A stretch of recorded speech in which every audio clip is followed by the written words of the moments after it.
Dude, you collect VW vans. Explain. That's more like hoarding. I got a lot of Volkswagens. How many do you have?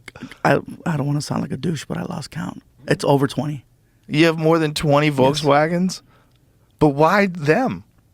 It's a Volkswagen bus, a 1968 Volkswagen bus was my first car.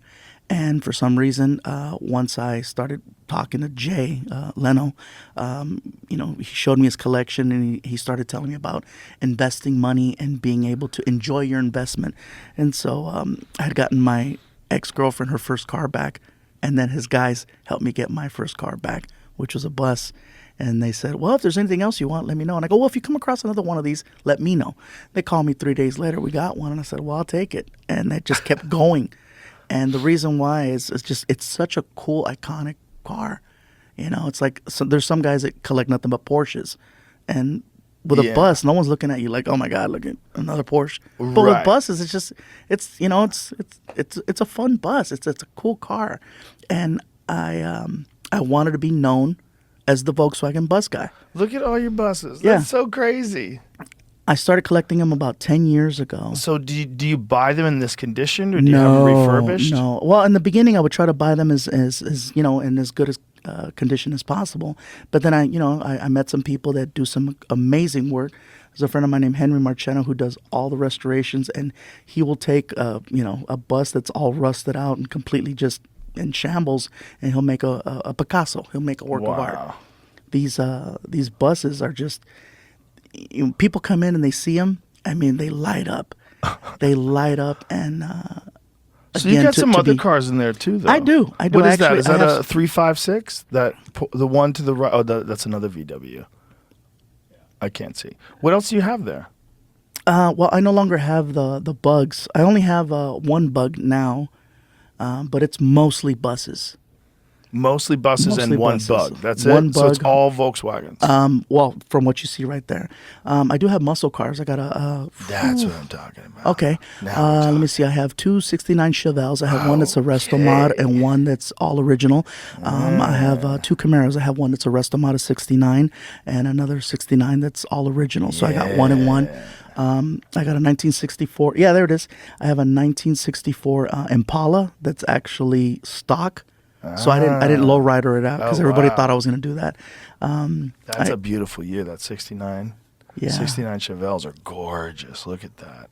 Is that the Resto Mod or is that the original? No, that's the original. It's got all the paperwork. I actually got that one at the Barrett Jackson car auction. Oh, yeah, it goes. So, 396.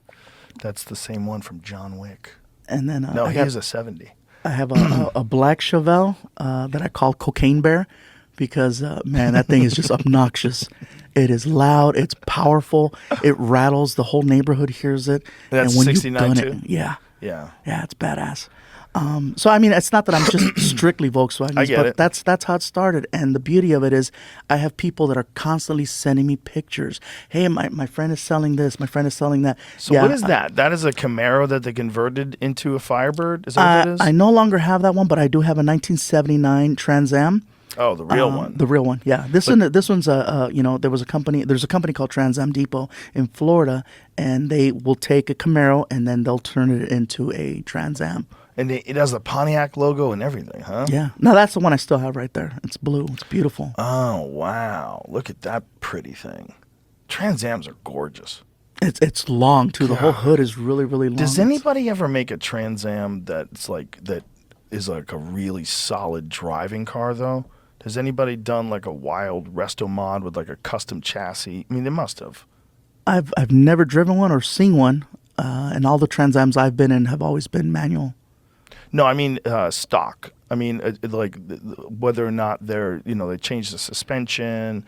Manual transmission is the way to go with a car like that always. But I mean, has anybody done like a real Resto Mod with a Trans Am? They must have. You never see them though. You see them more like kind of in stock form. Yeah, I mean, they try to keep it looking like it, they wanted to have that look. But anyway, yeah, so I have a bunch of muscle cars, but people know me as the Volkswagen bus guy. What does it say there, Jamie, at the top? Yeah, Trans Am gets a stunning Resto Mod overhaul from Retro Designs. Okay, so this one they did. Yeah, there they go. They jazzed up the engine. That's pretty. Yeah. still got skinny ass tires. Take that photo of the back of it, the one that shows the back right there. Yeah. Look how skinny those. Oh, they're not that bad. A little bit better. Not that bad. But Yeah. So, on top of the Volkswagens, I do got the muscle car collection, which is nice. Dude, there's nothing like muscle cars. There's something about those things, like whatever they were doing in that time period from the late 60s to the early 70s, whatever they're doing, and they stopped doing it. Yeah, it's very different. And, Yeah. And I have some friends that are purists when it comes to muscle cars, so they want to keep it stock, keep it the way that it was. I don't get those And then people. there's some that I'm like, dude, there's nothing wrong with putting an air conditioner in a car. There's nothing wrong with, adding How about certain putting safety brakes that feature. work? Thank you. What the fuck are you doing? Like all that Yeah. numbers matching, I get it, but that's not for me. I get it that people want to collect them, numbers matching, but it's just for them. It's like they say to the other numbers matching guys, and everybody's like, numbers matching. But yeah, there's more people that just want to enjoy the car, have fun with the car, and they could care less what the numbers, You want to not be sucking gas fumes through the exhaust. Like how bad do some of those smell? Oh man, yeah. You, when you have a car that's it's over 40 years old, Yeah. you get used to the smell of gas, Yeah, they stink of gas. and then you think at first it's leaking, and no, it's not. That's just the way that the car smelled back then. Yeah, you're breathing in fumes. You're getting a headache. You smell the oil, Yeah. you smell the gas. But resto mods don't. Like resto mods, like what I was showing you, the Land Cruiser, when they use a modern crate engine, they can just change it completely. Yeah, And so it looks Yeah. original, Yeah. but it drives, it handles like a modern car. that's what I like. I I just like there's the character of those cars that's undeniable. Like if they made one today like that, I would say I would want to buy one. Like if they made a resto, like if they can't do it, which is kind of crazy, because like you could buy one from a company like Roadster Shop. They made me a 1969 Camaro, but you can't buy a 1969 Camaro from Chevy. Like if Chevy said, "Look, we're gonna make a 1969 Camaro.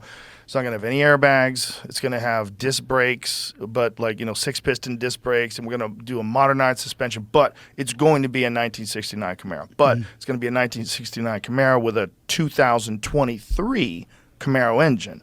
And all the electronics and all that jazz, people would buy it like crazy. But you could never get away with it because regulations wouldn't allow it. Yeah.